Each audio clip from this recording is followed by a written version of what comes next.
Good evening, denizens of the Confederacy. I'm Zach Allred, and these are your Alpha City dispatches from the Confederacy Council for week 451, days 1 through 7. Domestic terrorist group Securitatem et Vestidas struck again last week, interrupting the tail end of the weekly broadcast of these dispatches. While the interference was quickly dealt with, it proved to be only the opening move in their latest campaign of terror. Following their second takeover of this broadcast, agents of Securitatem et Vestidas raided a community enforcement station in Dayberry in an effort to free the suspected Dissonant incarcerated in connection with the original pirate break-in of these dispatches 3 weeks ago.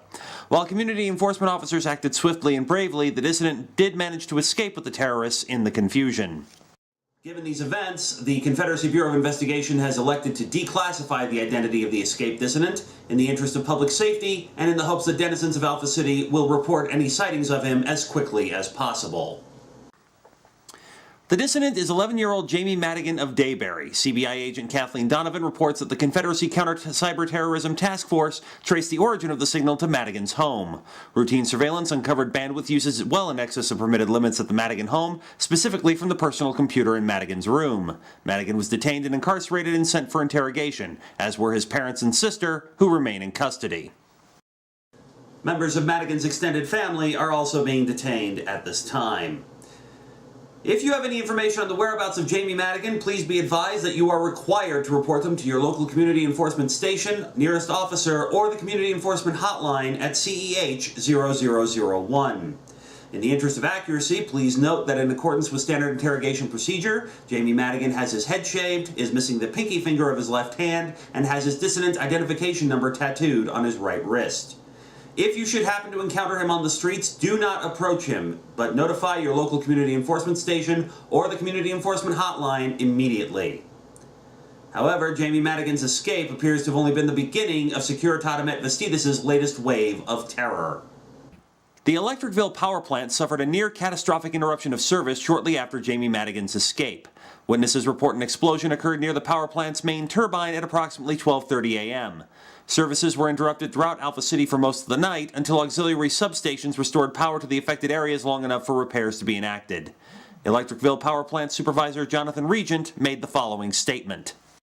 Fortunately, the bomb went off during a shift change and while in an isolated area near the turbines, so nobody was hurt. Unfortunately, the damage is extensive and we can expect at least 2 weeks till things are back up and running. More so if the damage is more than we expect. In all honesty, I'm afraid you're going to be expecting rolling blackouts and brownouts until we get the plant back online. The aforementioned brownouts and rolling blackouts are scheduled to begin within the next 2 to 3 days. In response to these events, the Confederacy Council has reinstated the red level curfew for the whole of Alpha City. The previous restrictions go into effect tonight at 9 p.m. As always, should your work shift begin or end after 9 p.m., please see your employer before the curfew goes into effect for the appropriate travel permits. The curfew will remain in effect until further notice. Additionally, the Confederacy Council has decreed that registration in the new Silver program is mandatory for all denizens. You have 1 week to register your personal information on the Silver registration website, which is silverregistration with 2rs.ncf. At the end of that time, registrations will be compared against census logs, and anyone found not to have registered will be subject to detention and possible incarceration. However, all is not bad news in the Confederacy this week. The annual Alpha City Spelling Bee was held 2 days ago, and Akeisha Tyler of Southern Sunset emerged as the city champion. She now goes on to compete in the regional competition. We are Securitatem et Vestidas, and we come to you with the truth. We did not set the bomb at the Electricville power plant last night. As we have stated, we do not condone violence and would not resort to these measures. We strongly suggest the denizens of Alpha City examine all available sources of information and not just rely on the word of a Confederacy stooge like Zach Allred as to what is happening in this city. In the interest of total candor, we do claim responsibility for the liberation of Jamie Madigan from the unjust and brutally unnecessary torture being inflicted on him by agents of the Confederacy Bureau of Investigation.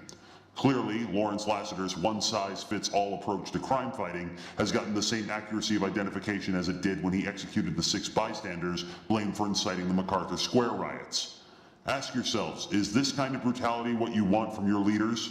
Do you enjoy living in fear? Does the Confederacy have your best interests at heart? Think about it. You will hear from us again. That is all. And I will not have my good name poured into the mud by a bunch of fucking terrorists. I apologize for that. What we've just seen is quite chilling and very upsetting, as I'm sure you can understand. We implore those who are holding Jamie Madigan to please release him to the proper authorities so that he may be reunited with his family as quickly as possible. Obviously, we're going to need to cut these dispatches short tonight in order to assist the CBI with their investigation into this latest interruption in our broadcast. As a reminder, a red level curfew goes back into effect for the whole of Alpha City beginning tonight at 9 p.m. Additionally, all denizens are required to register for the Secure Identity Legitimate Verification Enhancement Registration Program within the next week. Failure to comply with either of these directives is grounds for detention and possible incarceration. These have been your Alpha City dispatches from the Confederacy Council for week 451, days 1 through 7. Be smart, be safe, be secure, and good night. Get Donovan on the phone. Get her on the phone!